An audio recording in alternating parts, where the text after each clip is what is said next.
O segundo termo, e aí eu acho que é o termo mais importante para você levar para a prova, seria considerado o aposto. Muitos de vocês levam o aposto sempre como uma explicação. Nós temos que tomar cuidado, porque existem dois tipos, na verdade, existem dois tipos de aposto. Eu vou dizer para vocês o primeiro. Marina, filha de Kátia, completou 4 meses ontem. Se você for pensar, esse filho de Kátia, ele está entre vírgulas, ele não é à toa. Quando eu coloco um termo entre vírgulas no português, eu estou dizendo para o meu leitor que eu considero aquele termo acessório para a estrutura, ou, dentro dessa construção, eu coloquei aquela informação para explicar com outras palavras aquilo que já foi dito. Mas essa explicação, ela poderia ser suprimida da frase. Ou seja, eu poderia construir uma frase: Marina completou 4 meses ontem. Esse filho de Kátia está ali acrescentando sentido para a estrutura. Ele seria uma informação a mais. Eu vou dizer para vocês que nessa construção, filha de Kátia é um aposto explicativo. Agora, eu queria chamar muita atenção de vocês, gente, porque a gente acha que tudo que está entre vírgulas no português é aposto. Não é. Aposto, ele tem na verdade, ele tem uma natureza, a natureza de um substantivo.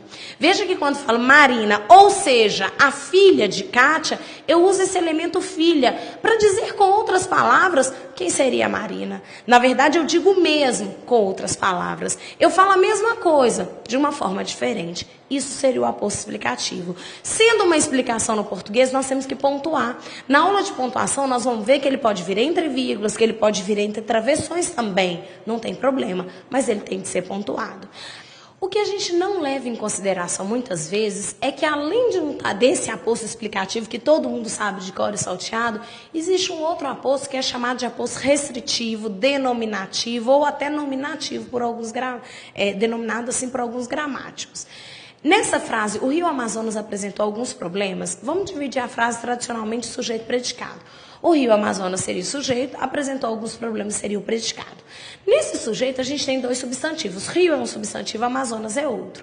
Dentre esses 2 substantivos, qual que seria o mais importante? Nós vamos ter que ir pelo sentido. Afinal de contas, nenhum dos 2 tem preposição. Tanto o Rio está despreposicionado quanto o Amazonas. Vamos pelo sentido. É o Rio que qualifica Amazonas ou é Amazonas que dá nome, que especifica, que restringe o Rio? É Amazonas, não é? Poderia ser Rio das Velhas, Rio Picão, Rio Amazonas. Eu tenho aí um especificador de rio. Dentro dessa construção, é o rio que é o núcleo e o Amazonas especifica esse núcleo rio. Eu vou dizer para vocês que Amazonas ele é um substantivo. Na gramática, esse Amazonas não vai ser chamado de adjunta adnominal. Ele vai ser chamado de aposto restritivo.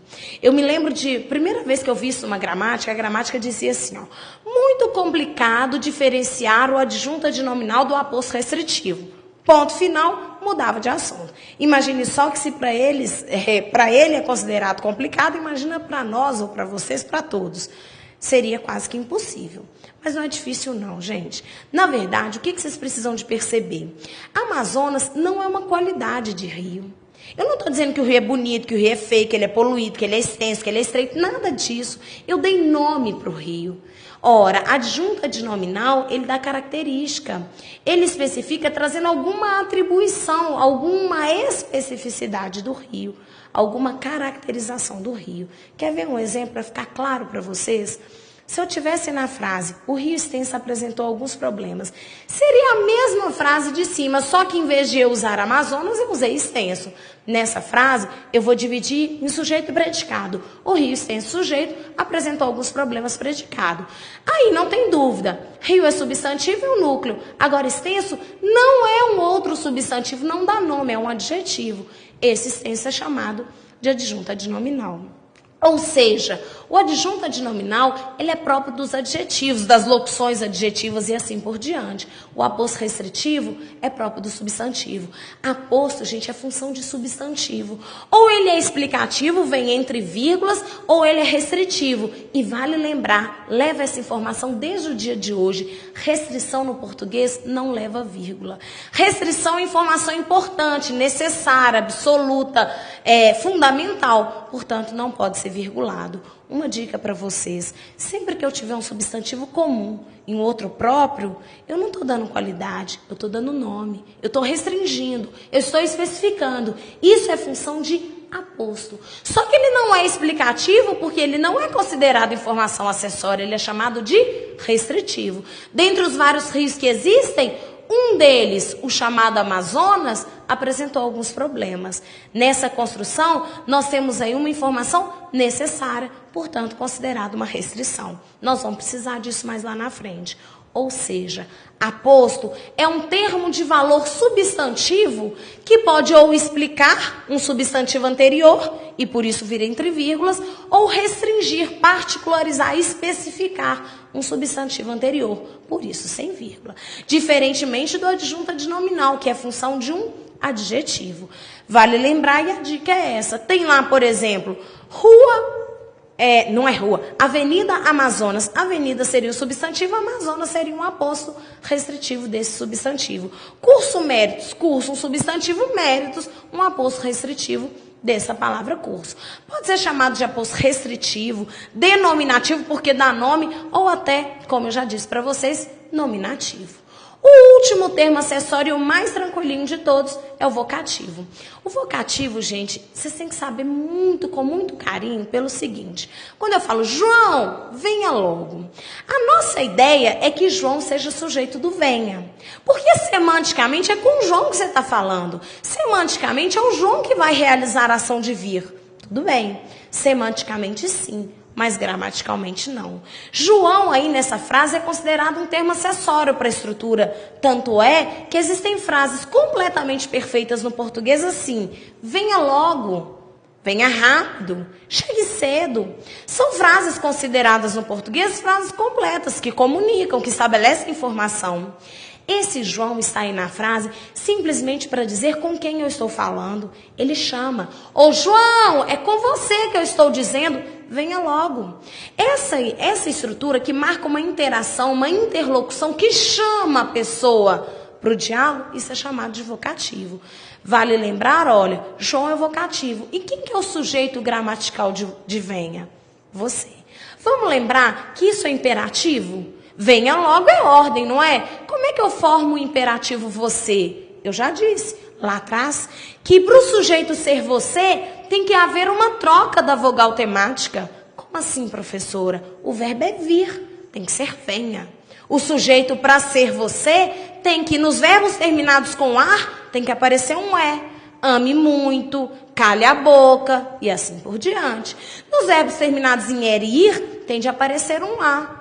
Parta logo, ou coma muito. Nessas construções eu tenho o verbo vir. O i tem que virar a. Venha logo. O sujeito de venha é você. O João está ali simplesmente para chamar a pessoa, para marcar uma interação, uma interlocução com quem eu falo dentro da estrutura. Uma coisa importantíssima, e vocês vão trabalhar com isso também melhor na pontuação, é que o vocativo ele tende a ser marcado por um sinal de pontuação. Normalmente é a vírgula, mas poderia ser até uma reticência ou uma exclamação e assim por diante. Estou dizendo para vocês que o vocativo sempre apresenta uma marca de interlocução, de interação com o leitor. Se na prova te perguntar, João, venha logo, o João marca uma interlocução dentro do texto? Sim. Agora, cuidado. Essa interlocução, essa interação não é necessariamente com o leitor, entende? Vamos imaginar uma situação dentro de uma prova. Tem lá um texto de uma revista. Aí na revista o cara diz, você, leitor, existe uma marca de interação com o leitor? Existe. Fechado. Mas se dentro desse texto existem duas pessoas e a pessoa vira e fala assim, João, venha logo. A interação é com o leitor? Não, é com uma outra pessoa dentro do texto. Muito tranquilo, não é?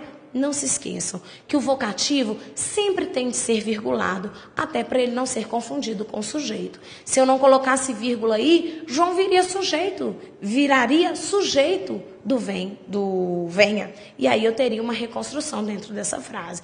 Para diferenciar que João é o vocativo e o sujeito é o você, eu tenho que colocar uma pontuação dentro dessa estrutura. Acabamos os termos da oração. Trabalhamos com todos bonitinho. Agora nós vamos trabalhar com concordância, regência, crase. E aí estamos no finalmente aí do curso. Eu digo que falta muito pouquinho para a gente terminar. Agora vem a parte mais fácil, mais leve do curso.